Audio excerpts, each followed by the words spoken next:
2016 সালের 9 আগস্ট জামায়াতের প্রয়াত নেতা মীর কাসেম আলীর পুত্র ব্যারিস্টার আহমেদ বিন কাসেম আরমানকে নিজ বাসা থেকে ধরে নিয়ে যায় আইনশৃঙ্খলা রক্ষাকারী বাহিনীর সদস্যরা।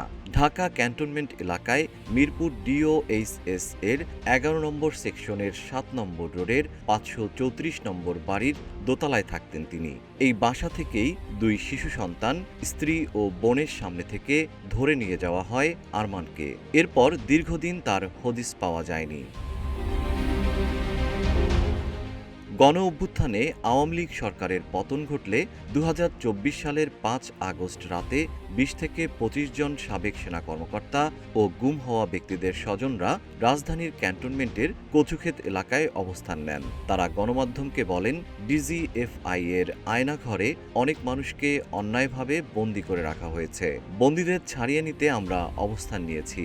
তাদের অক্ষত অবস্থায় হস্তান্তর না করা পর্যন্ত আমরা ফিরব না। মুক্তির জন্য চাপ প্রয়োগের এক পর্যায়ে মুক্তি পায় আয়নাঘরের অনেকেই।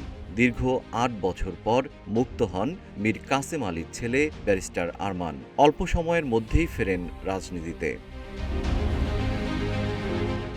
ত্রয়োদশ জাতীয় সংসদ নির্বাচনে ঢাকা 14 আসন থেকে বাংলাদেশ জামায়াতে ইসলামীর সংসদ সদস্য পদপ্রার্থী হয়ে নির্বাচনী লড়াই করেন বাংলাদেশ জাতীয়তাবাদী দল বিএনপির মনোনীত প্রার্থী সানজিদা ইসলামের সাথে। দাঁড়িপাল্লা প্রতীক নিয়ে মীর আহমদ বিন কাসেম মোট 1,01,113 ভোট পেয়েছেন।